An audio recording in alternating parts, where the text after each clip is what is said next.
Luhputu Anggreni. Kita lanjutkan.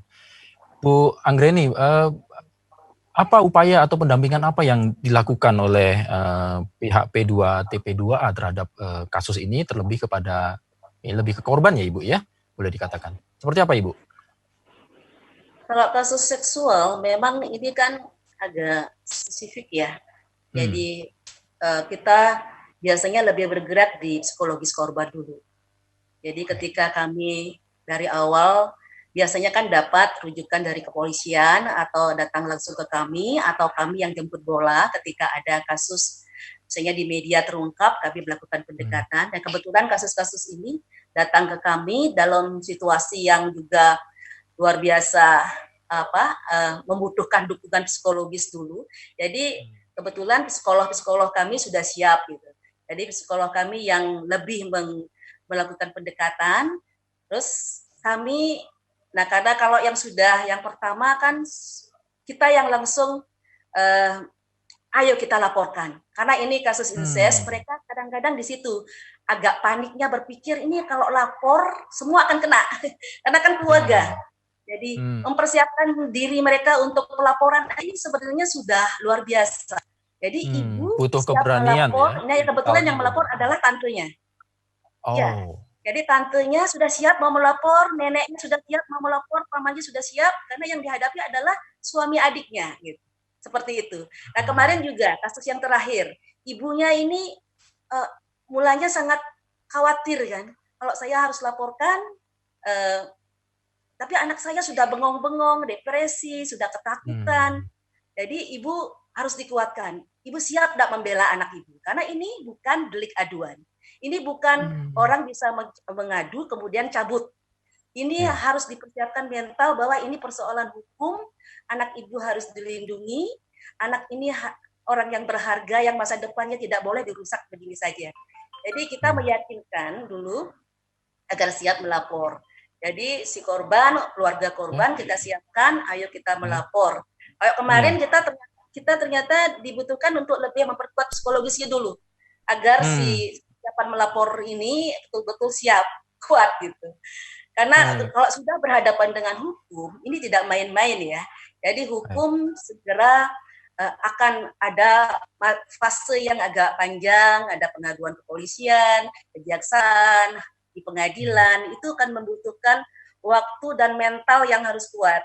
Jadi si anak ini akan, ya seperti sekarang misalnya kan kawan-kawan media juga sangat tertarik ya, kita masih mengamankan anak-anak ini. Kita tidak ingin ini dipublikasi. Kita hanya mungkin sebagai pembelajaran ya, pembelajaran pada warga masyarakat yang lain bahwa ada kasus seperti ini, terus ada situasi-situasi seperti ini, apa yang harus kita bisa lakukan sebagai masyarakat atau sebagai aparat pelayanan itu.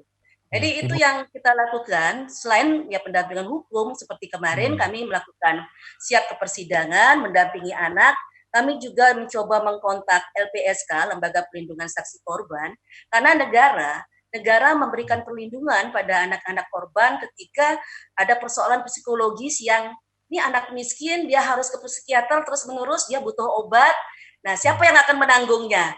Kemudian dia harus sekolah nih, pendidikannya harus terjaga. Jangan sampai putus sekolah. Siapa yang akan membantu? Negara, pemerintah wajib memberikan kemudahan pada anak ini. Ketika kemiskinan, ini semua saat ini sedang sibuk dengan adakah bantuan BLT, BST, atau sembako gitu.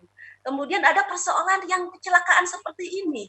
Aduh Bu, saya tidak pernah tercatat dapat sembako, saya tidak pernah dapat BST, padahal saya tidak mampu. Saya sebagai, apalagi sekarang dengan situasi ini, suami saya di penjara. Jadi ibunya itu seolah-olah memperalat, melindungi malah. Dan ini pada anaknya, ini gara-gara kamu melapor, kita jadi seperti ini tambah susah gitu.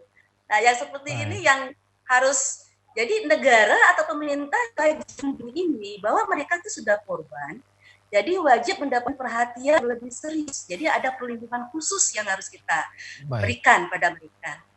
Kalau melihat begitu bisa ini juga ya Bu ya, bisa diperkirakan bahwa sebetulnya ini seperti gunung es, itu banyak yang tidak terungkap karena memang tadi kasus, apalagi yang keluarga takut ada permasalahan ekonomi, ada dihantui oleh hal-hal yang justru malah menjadi memberatkan korban, ini bisa jadi Bu ya. Ini kan yang terungkap Ibu, yang tidak terungkap mungkin bisa jadi banyak gitu ya. Hal Dan demikian. juga persoalan awal ketika misalnya nih remaja-remaja akhirnya ada hubungan seksual, kemudian masyarakat masih mendukung bahwa perkawinan anak itu, kan? Kita melihat adanya remaja yang hamil, kemudian ada perkawinan dalam usia anak.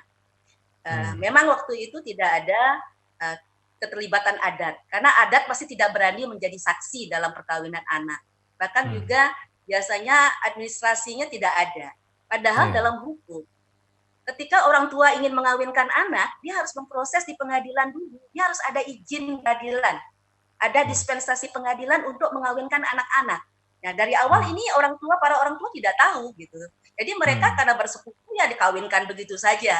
Tidak ada proses izin hukum untuk memberikan bahwa memang anak-anak kepastian hukumnya ini tidak ada ya Bu ya. Tidak tercatat secara hukum. Pengadilan. Tidak bisa dikawinkan anak begitu saja. Dan setelah menjadi kelahiran bayi, kemudian malah ada kasus tambahan lagi, mertua tega-teganya memperkosa menantu yang masih masa nifas gitu, sehingga terjadi perdarahan. Baik. Nah, kalau melihat dari kasus ini, Bu, apa hikmah yang bisa diambil, Bu? Apa yang ingin disampaikan kepada masyarakat bahwa faktanya memang tetap saja ya? Saya tidak sebelum itu, Bu. Apakah sudah efektif hukuman bagi para pelaku ini, Bu? Tingkat kejeraannya atau pengamatan dari pihak TP2A seperti apa sih, Bu? Sangat membantu atau tidak? Sanksi-sanksi yang ini Undang-Undang Perlindungan Anak cukup menjamin ya.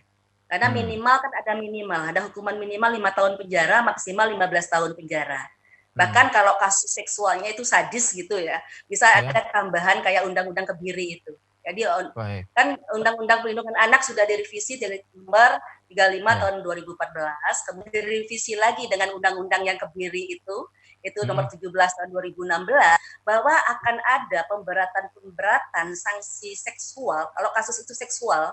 Jadi pada pelaku itu kan bisa dihukum seumur hidup, bisa dihukum mati lagi, atau bahkan bisa disuntik kebiri tambahannya. Tapi kalau selama ini bagaimana pengamatan Ibu? Apakah itu sudah diterapkan oleh pihak pengadilan untuk menghukum, memberikan efek jera, atau baru sebatas tulisan di atas undang-undang saja? Prakteknya seperti apa, Bu? Inkrahnya seperti apa sih, Bu? Pengamatannya?